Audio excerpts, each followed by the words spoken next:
What is up, YouTube? This is CW from the GoatCast podcast. We are back. Unfortunately, we didn't make it on last night. Family stuff going on and just, preparing for Juneteenth, even though I'm home just chilling. But happy Juneteenth to all those that are celebrating today. If you're off, if you're home, if you're at work, whatever, it's a special day for us and you know who you are. So with that said, got a few things to talk about. This was going to be our topic last night, but unfortunately we didn't get to come on. So I want to speak on it. LeBron James is in the media again, thanks to his Mind the Game podcast. He was talking about something that is very popular these days and is talked about plenty, and that's ring culture. Nowadays we talk about this guy has 6 rings, this guy has 5 rings, this guy's got 11 rings.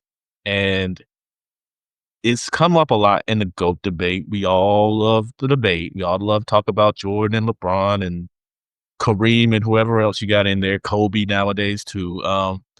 So it's a big part of what we talk about on these shows. It's, who's going to get a ring, who has rings, and if having a ring means that they're here, how many they have, does that mean they're here or they're there, or how measurable are rings? And I'm going to play the clip real quick. So you guys who have been living under a rock and haven't heard it yet, I mean, so many creators have been talking about this. I think even my man King Speech on his show, I believe Tuesday night, with A Johnny. Shout out to A Johnny, Go James Kingdom and that crew, for showing up Tuesday. If you haven't checked that out, it's on the in the live stream. We have a really good discussion about the NBA and about GOAT conversation and everything. So check that out. But either way, I want to get into this clip and really, give my thoughts on it,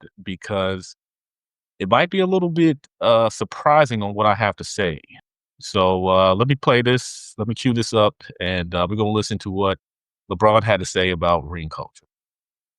And why it's the A-all, B-all of everything. Like, okay, you weren't a great player if you never won a championship. It's like, or if you won one, then you can't be in the same conversation with this person. It's like, but that's a great point, because what you're saying is like, no matter what you have, you need more. No matter what. Right. No matter what. They can never end. Yeah. It's, I don't know, man. It's just like, you sit here and you tell me, Allen Iverson and Charles Barkley and Steve Nash, wasn't unbelievable. Like, oh, they can't be talked about or discussed with these guys just because this guy won 1 ring or won 2 rings or one. Like, it's just weird to me. It's like saying Peyton Manning can't be in the same room with Brady or Mahomes because he only has 1 ring. They don't never discuss that in these. Okay, so you heard LeBron talking about ring culture and the fact that nowadays it's brought up a lot in conversations, who has the most rings, and if they've got X amount of rings, that automatically makes them better than these guys that never won a ring. And you know what? This is probably going to surprise some people. I'm not the biggest LeBron fan, but in some ways I agree with them. And I have 3 points that I'm going to hit in this video. But first, why I agree with him is because we all know greatness can't just be measured by ring. That's obvious, because then the GOAT debate, everything would be over, because Bill Russell would be the GOAT. That's just plain and simple.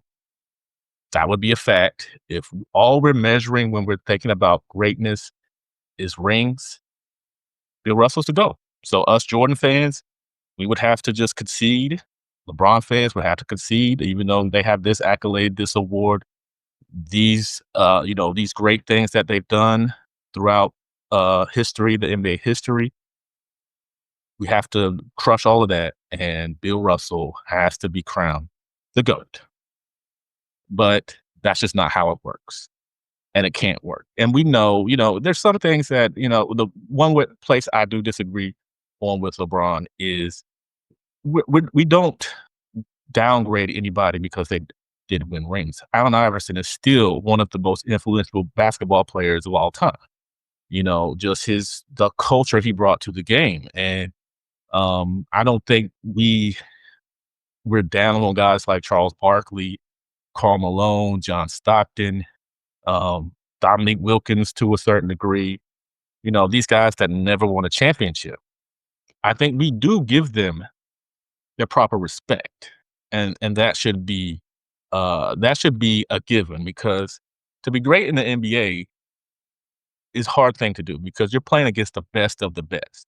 So if you're playing against the best and you're one of the standout premier players, whether you have a ring or not, that's something to commend. You have to give them their props. I'm sorry. You can't downgrade them. You can't do anything. Now, those that disqualify them from being in the top 10 or top whatever, I think that's harsh. But at the same time, I understand because what do you do in sports? You can't be the greatest boxer if you never won a heavyweight or whatever weight championship. That's a single person sport. But at the same time, you can't say, this boxer was the greatest, but he never won a championship. No.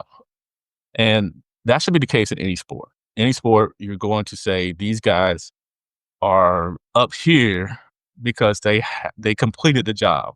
If you go to a job and you can't complete your whatever you're doing, if you're a surgeon or a doctor and you can't complete an operation, then you can't be the best doctor ever because you couldn't do what you're there to do. And although we kind of get sideways sometimes, the purpose of playing in the NBA or any sport is to win championships. That's the number one goal. Not stats, not, awards, not accolades. It's to win championships. That's what you're on the court for, or on the field, or wherever you're at. So, of course, that is the mission. Now, especially guys back in the 80s and 90s, even early 2000s, where, the contract structures were different. So they had to stay on one team a lot. They couldn't just move around like they can now. They just had the unlucky fortune to be on a team that just didn't have the pieces, the coach, or whatever else to get them there. That's why so often now you see coaches and whole half of teams being traded away because you're trying to get that ring. You want to bring a championship to your franchise, so you've got to do the necessary things to get the job done. So so I do agree with LeBron's song. Ring culture has to stop disqualifying guys and disrespecting guys that unfortunately could not get the ring or get the championship. We've got to get out of that. There are great players, as I said, that weren't able to do it, and they're still great. That doesn't negate anything they did for the game.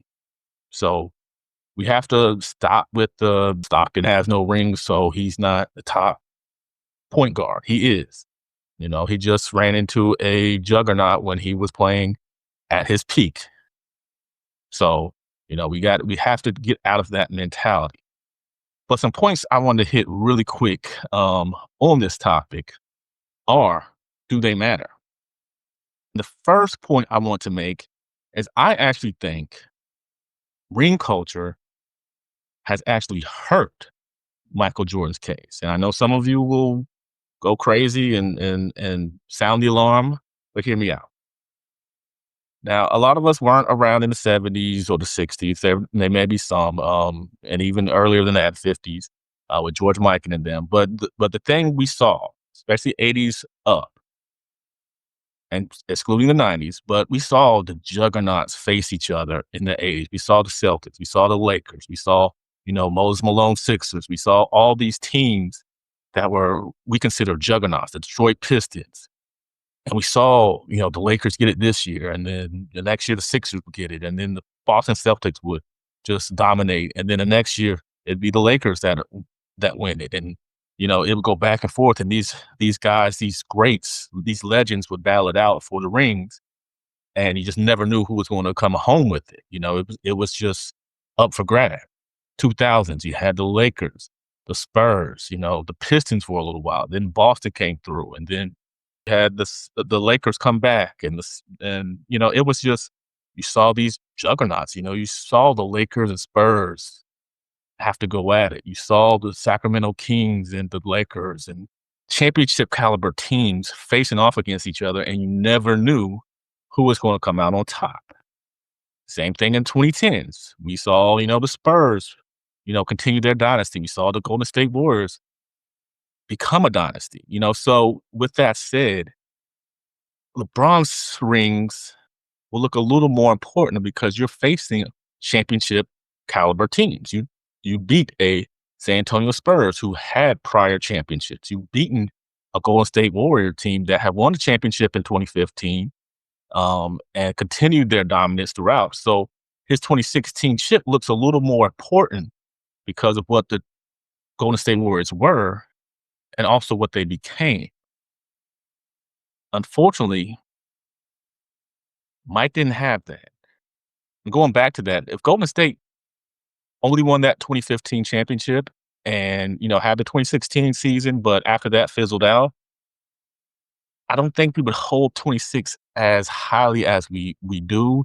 But because, KD came to that 2017 team and you can run with the narrative that they had to go get one of the best players in the world to actually contend and beat LeBron. You have that storyline. You have that narrative to run with. With Mike, it's much harder because those Bulls teams were so good, they made it look easy. And we all know winning championships at any level is not easy. But because our headcanon and whatever we want to think about the 90s, we want to call it watered down and all those other things, that sticks with us because the Bulls weren't really challenged. The other team, the Houston Rockets, won championships, but they never got a chance to face the Chicago Bulls with Jordan. You had a great Orlando team that looked like they were going to be beasts, but they never got it done. So the Bulls beating these teams doesn't look as impressive because you don't have another championship team to have faced them. You got the Pistons of 91 where they knocked them off in a sweep, I might add. But, we're going to run with the narrative. They were old. Isaiah was hurt, all these other things. Of course, Larry got old. He had the back injury. Magic had the unfortunate, infection, whatever you want to call it, with the HIV scare. So you had all those little narratives you could run with. And because Phoenix and the Blazers and the Jazz and the Sonics couldn't get it done, it seems like he was playing nobodies because those teams weren't able to win championships on his watch. I feel like it would be a little different if they had played Houston in 93, beat them, and then Houston went on that 2 championship run, then you could say, oh, we stopped them from three-peating, or we kept them from winning chips. So we had a championship caliber team that we were able to take out in the finals, but he doesn't have that. So it looks like his rings were easy to win when in reality, they weren't. You can say whatever you want to say, but they weren't. No championship is easy. I know people be like, well, y'all talk about the bubble chip. That wasn't easy. It was just circumstances were a little different. So that's why that's not favored as highly at other championships. But another point that I wanted to make really quickly is that rings do matter.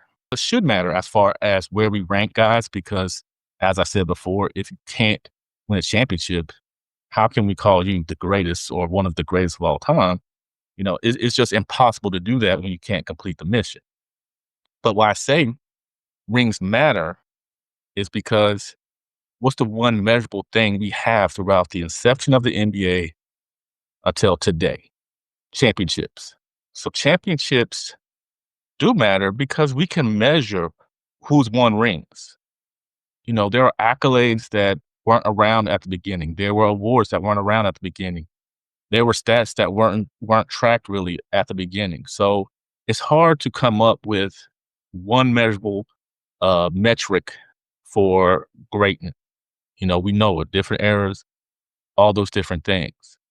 But the one thing that is constant in all of the NBA, championships and rings. That's the one thing we can put Michael Jordan up against George Mike, and we can put Jordan against Bill Russell. We can put Wilt Chamberlain against LeBron James. We can put Shaq against Moses Malone. Championships matter in that case.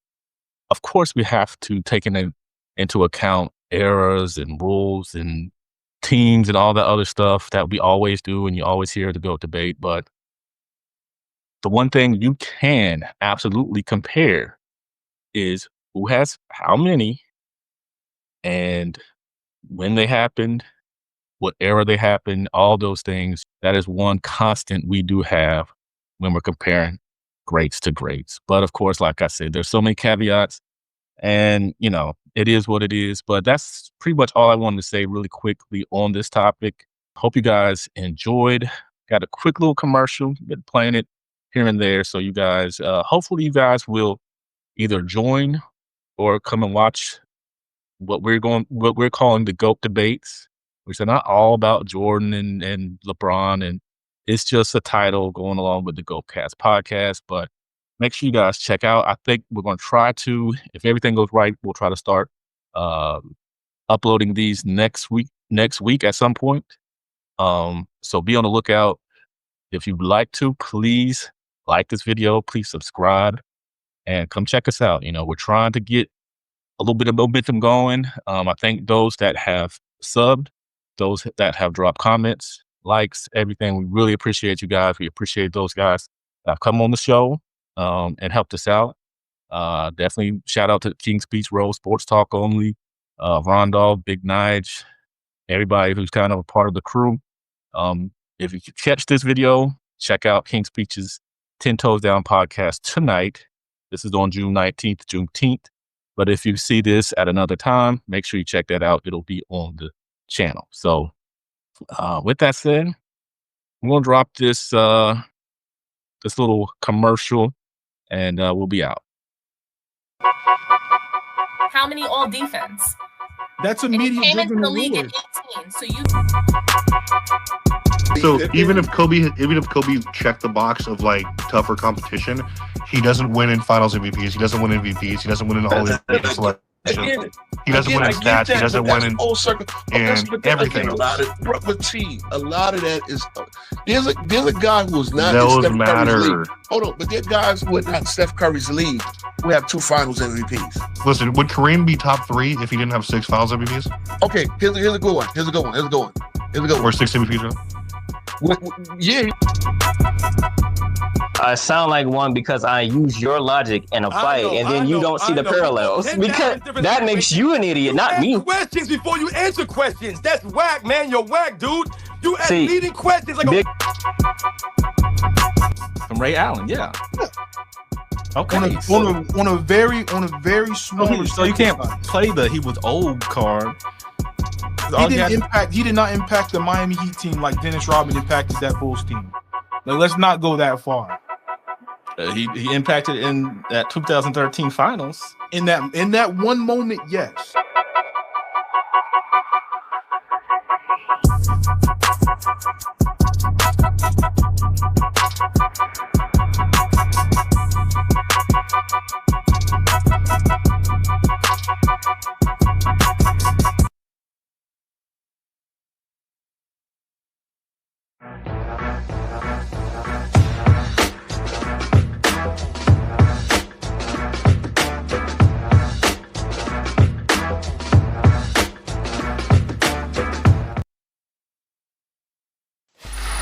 Free audio post-production by alphonic.com.